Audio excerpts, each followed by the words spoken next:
Mettre ses limites en relation. Mettre ses limites, c'est s'affirmer. C'est reprendre son pouvoir intérieur.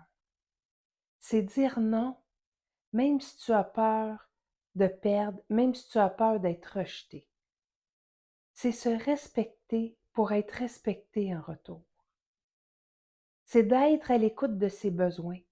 C'est d'être en relation avec soi.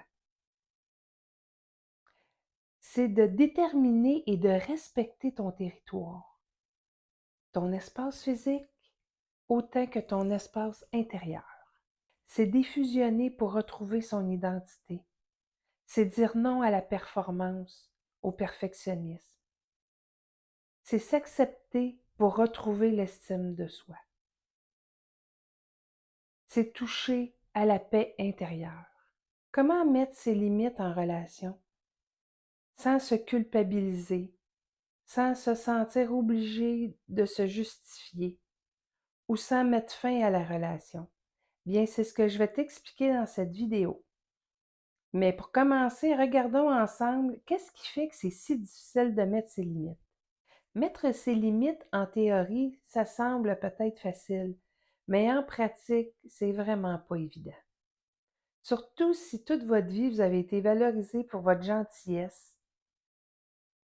si vous avez été reconnu comme une personne qui dit oui facilement, que vous êtes une personne qui est à l'écoute, qui est disponible à l'autre, qui a une capacité à s'adapter facilement, mais vous n'avez peut-être pas appris à dire non.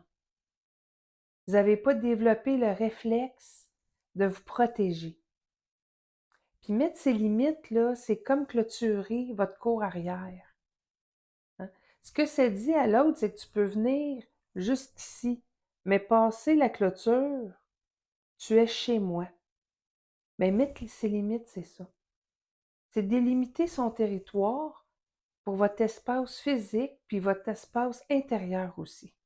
Bien, en relation, c'est la même chose. Hein, c'est de se dire, ben j'ai le droit d'exister. J'ai le droit à ma différence, puis j'ai le droit de dire non. J'ai pas besoin de me justifier pour ça. Peut-être que tu te reconnais dans certains de ces points.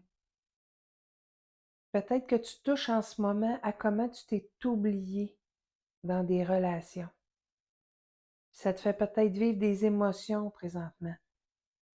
Ça te fait peut-être vivre de la peur de mettre des limites. Mais c'est tout à fait normal que tu vives ça. Mettre ses limites, là, c'est un apprentissage. Ce n'est pas naturel quand on ne l'a jamais appris, mais c'est possible et c'est libérateur. Bien, par où commencer? Bien, je dirais tout d'abord, avant de mettre ses limites, il faut commencer par prendre conscience qu'on ne respecte pas ses limites. Parce que tout ça, là, ça se fait tout seul. C'est un automatisme.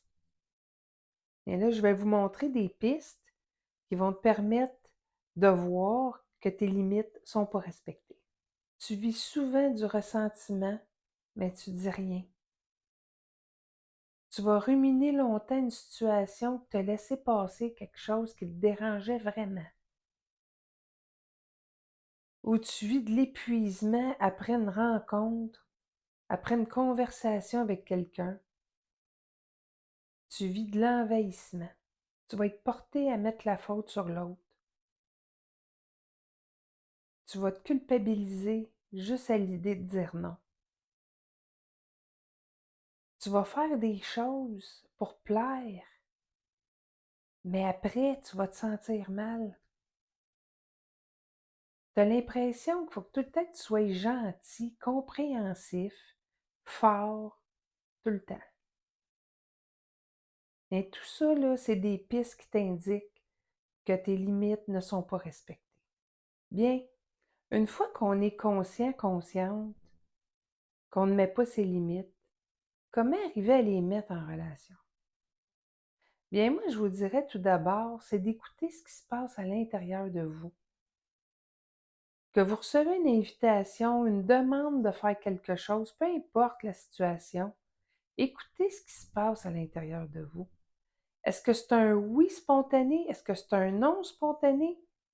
Si c'est un oui spontané, restez avec le oui spontané parce que peut-être qu'en arrière de ça, c'est un non. parce que vous êtes habitué de dire oui. Hein, le réflexe, oui, oups, je recevais. Ah non, finalement, je me sens pas bien avec ça. Vous sentez-vous respecté? Vous sentez-vous en paix? Sentez-vous que ça respecte vos valeurs? Est-ce que ça vous donne de l'énergie, cette proposition-là, ou ça vous décourage? Vous allez voir si vous restez connecté à ce qui se passe à l'intérieur de vous, là, la réponse est là.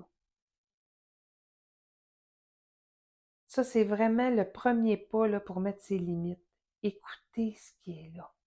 Ça respecte-tu un besoin? Un exemple, vous aviez planifié, vous aviez mis à l'agenda dans 2 week-ends, je ne prends rien comme invitation, c'est un week-end de repos. Et là, whoop, un petit test de la vie que j'appelle, vous avez une invitation, un gros party, un gros événement familial, tout le week-end. Et là, c'est pas ça que vous aviez prévu. Qu'est-ce que vous choisissez? Écoutez qu'est-ce qui se passe à l'intérieur? C'est quoi qui monte? Ça se peut que vous dites, ah ben, je me reposerai l'autre fin de semaine d'après parce que j'ai vraiment envie. Mais si ça devient une obligation, vous avez votre réponse. Puis une fois que vous avez écouté ce qui était là à l'intérieur de vous, puis que c'était non, bien, vous énoncez votre limite à l'autre. Puis énoncer sa limite, là, ça peut se faire avec calme, ça peut se faire avec simplicité, ça n'a pas besoin d'être long, puis ça n'a pas besoin de justification. Ça peut être juste non, ça ne me convient pas. Ah, j'entends ton besoin, mais je ne suis pas disponible. Ou j'entends ta demande, mais je ne peux pas t'aider pour ça. Ou tout simplement, je ne suis pas disponible ce soir. Pas besoin de dire je ne suis pas disponible ce soir, je suis fatiguée, puis là on tombe dans toutes sortes de justifications. Non, je ne suis pas disponible ce soir. Tu as le droit de dire non sans te justifier. Tu as le droit d'avoir des besoins différents des autres sans t'excuser d'exister. Et là, une fois que vous allez avoir énoncé votre limite, oh oh, là, vous allez devoir être confronté à la réaction de l'autre. Ça, c'est ce que j'appelle le test. Vous avez mis votre limite, mais elle va être assez solide, cette limite-là? Parce que là, il va y avoir de la réaction de l'autre côté, puis c'est normal parce que vous avez été valorisé, parce que vous étiez une personne qui disait toujours oui.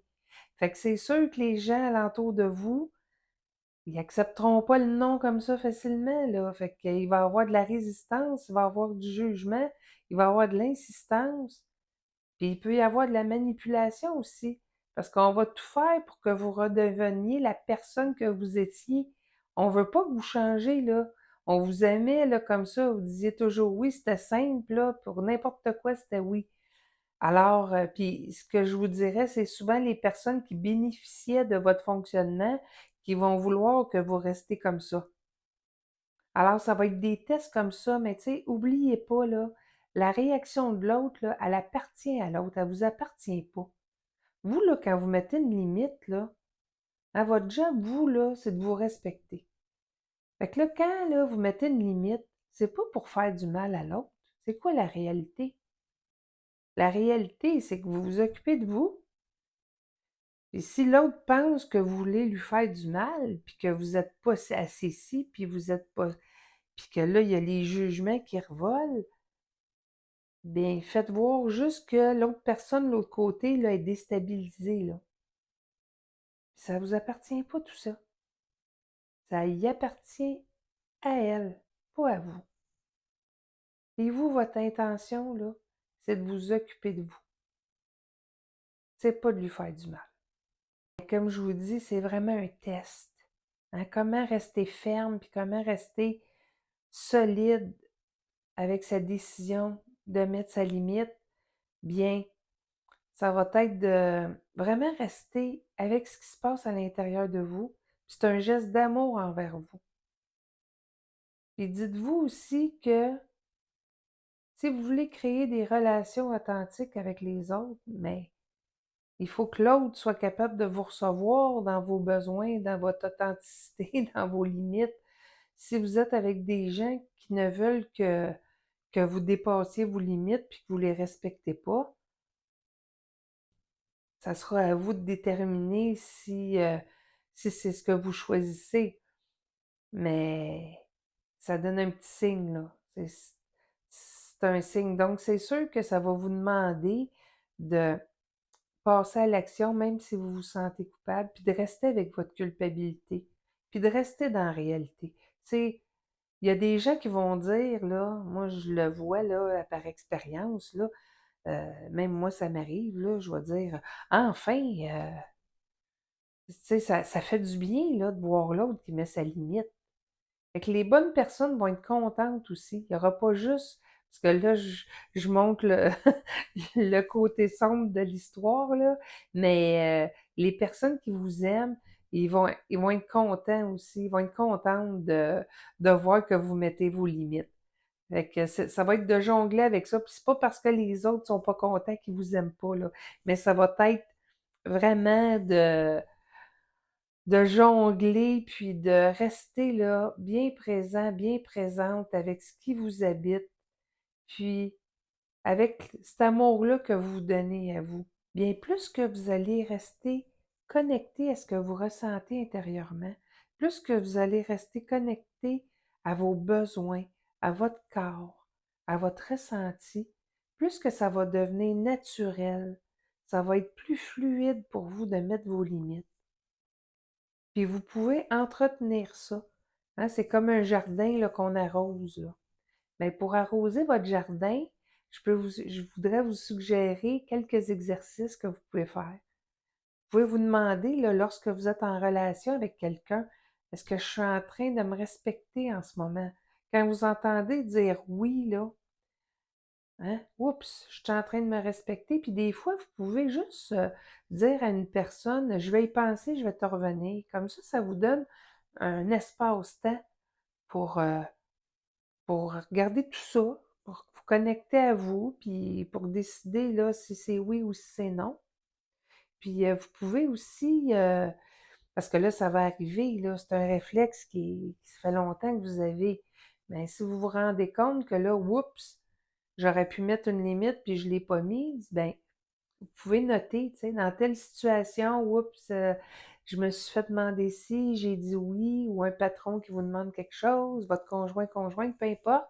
Puis, ça va vous mettre tout le temps, ça va vous garder ça va vous garder là, tout le temps en conscience de ah oui, c'est vraiment quand, vous allez voir à un moment donné, là, c'est vraiment quand on me demande euh, d'écouter l'autre que j'ai de la difficulté à mettre mes limites.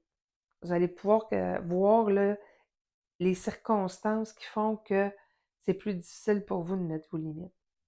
Puis lorsque vous réussissez à mettre une limite, là, ben, festoyez. Hein? Soyez content, soyez contente. C'est une réussite. C'est vraiment une réussite. Vous empruntez un nouveau chemin, puis c'est le chemin de la liberté intérieure, c'est le chemin de la paix intérieure, là. C'est de retrouver son pouvoir, de mettre une limite, même si c'est pas toujours facile. Alors, ça peut être intéressant de les noter aussi. Dans telle circonstance, j'ai réussi à mettre une limite. Mettre ses limites, c'est un geste d'amour, c'est un acte d'amour envers soi-même. Puis mettre ses limites en relation, c'est se respecter, puis c'est aussi montrer à l'autre comment vous respectez. C'est de l'enseignement en même temps. C'est de montrer aux autres aussi. Vous allez voir, là, si vous allez inspirer des personnes alentour de vous qui vont dire ah, ben là, moi aussi, là, j'ai peut-être le droit de dire non. Fait que ça va faire des petits, tout ça. Mais tout d'abord, on le fait pour soi. Mais je vous invite à observer tout ça, à observer là, les réactions, puis les répercussions de mettre vos limites. Vous allez voir, c'est pas un processus qui est facile, mais c'est tellement libérateur. Je vous l'assure, là, c'est vraiment libérateur.